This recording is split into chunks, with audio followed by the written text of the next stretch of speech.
Hey everybody, Smart Silver Stacker here. Hope you're doing well. It's time for another silver update, but first I just want to revisit a newsletter that I sent out 1 month ago on August 24th that was titled Silver Miner Breakout Alert. You have got to see this chart. And the chart that you had to see a month ago was this one right here, which depicted a cup and handle formation completing on the weekly chart of the SILJ ETF. Now, the caption that I wrote here was the setup for the junior silver miners looks extremely bullish. And we also had a longer term chart in this newsletter, which shows that that cup and handle breakout was coinciding with the SILG ETF coming right up against this white line, a resistance line, which dates back to the origination of the SILJ Junior Silver Miner ETF. It's been on a huge consolidation pattern for the last decade plus, and it was butting right up against that.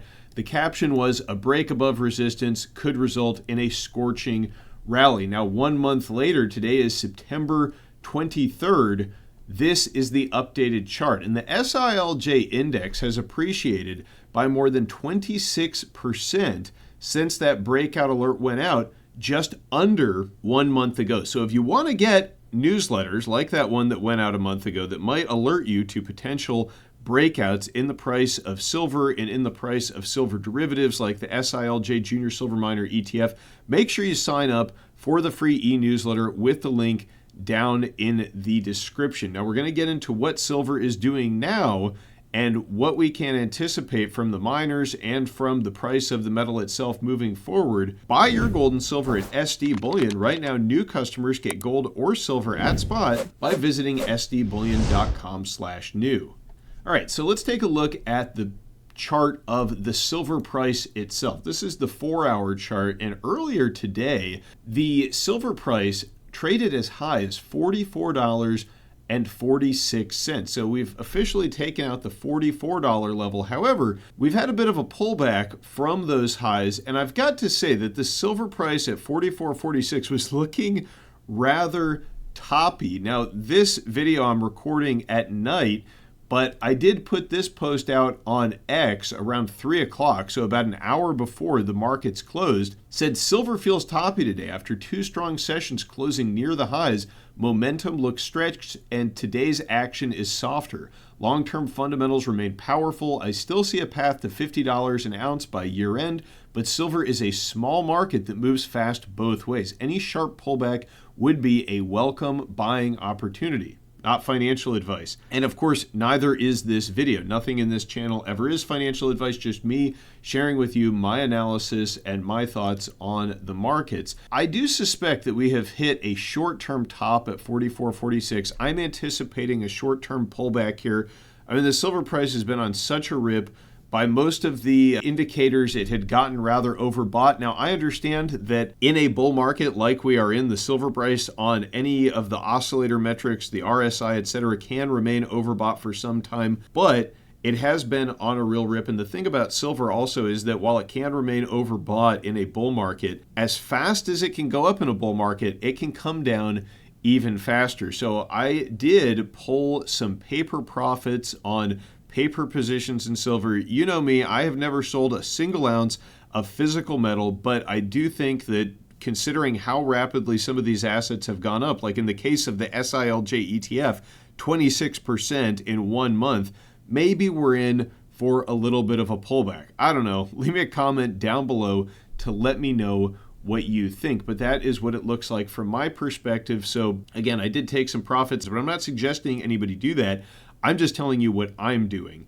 So the gold price right now is trading near record all-time highs. So earlier today, we actually had the gold price hit a new record high of $3,791. Although again, we have pulled back from that high. And again, this seems to kind of make sense with the gold market.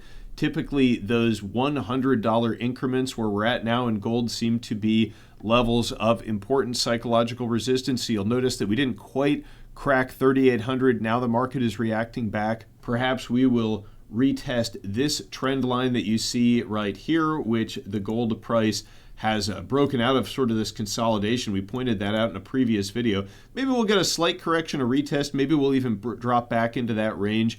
But I just think that while, getting greedy in a bull market, there's not necessarily anything wrong with that. These markets just felt like they were due for a bit of a correction, and I suspect that in the short term, that's what we're going to get.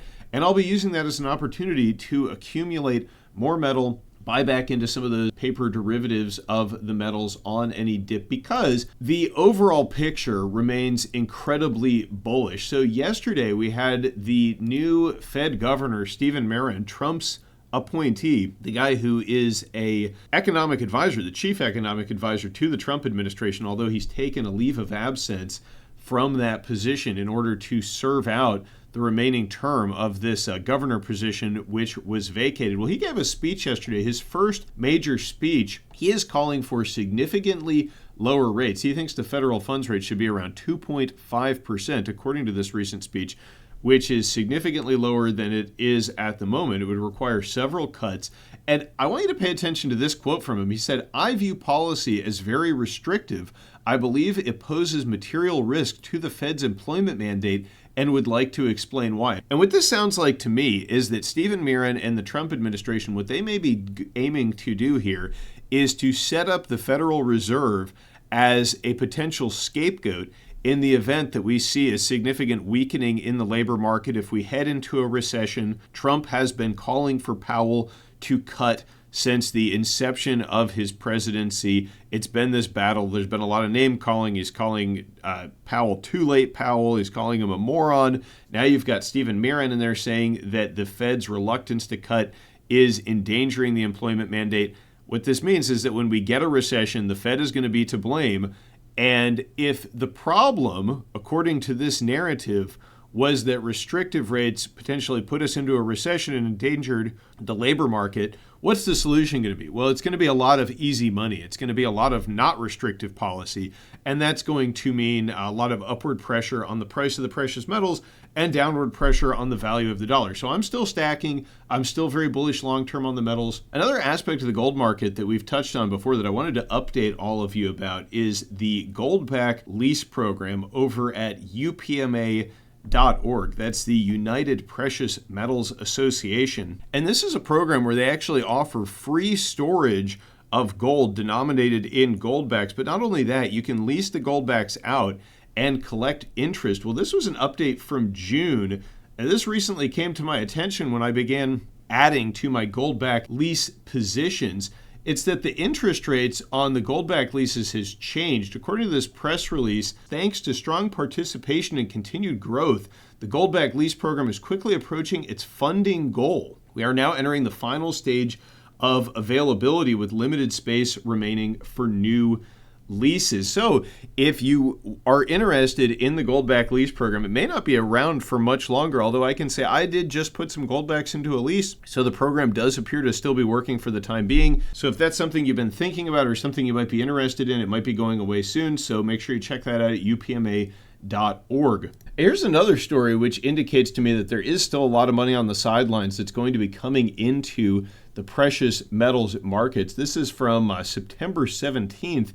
Morgan Stanley CIO favors a 60-20-20 portfolio strategy with gold as an inflation hedge. So recently, the CIO, Mike Wilson, stated that he favors having 20% allocation in your portfolio to gold to act as an inflation hedge. And this is relatively unusual to hear someone like the Morgan Stanley CIO promoting such a heavy allocation to gold. And I think that as the dollar continues to be debased and as we potentially see more Fed liquidity creation, whether that be in the form of additional rate cuts or potentially even a return to quantitative easing somewhere along the line, we are going to see more and more institutions advocating for a larger portion of gold and sound money in one's portfolio. And it's only a matter of time before retail investors also get a clue and begin allocating more heavily to gold. But the thing is that in terms of gold, there's still tons of money on the sideline. Very few people have an adequate allocation